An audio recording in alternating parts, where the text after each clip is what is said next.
खबरों ने अपडेट जे सिलसिले खे अॻिते वधाईंदासीं। ख़बर सां शेयर कंदासीं। राधण भरिसां ॻोठ इमाम बख़्श जामरी जो रवासी बरकत अली जामरी मंशात विकिरतुलनि ख़िलाफ़ एहतजाज कयो।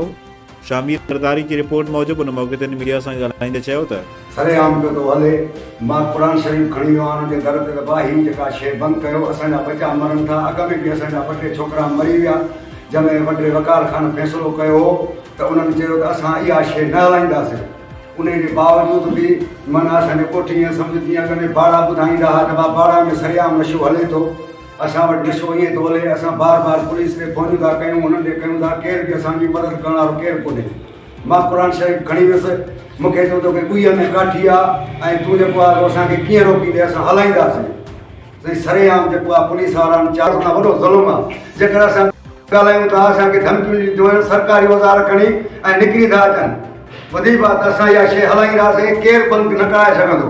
इन जे करे असां आला अफ़सरनि खे अपील था कयूं त महिरबानी करे असांजी मदद कई वञे, असांजा बचा बचाया वञनि। असांजो नसुल सफ़ा तबाह थियो थो वञे। असां छा कयूं?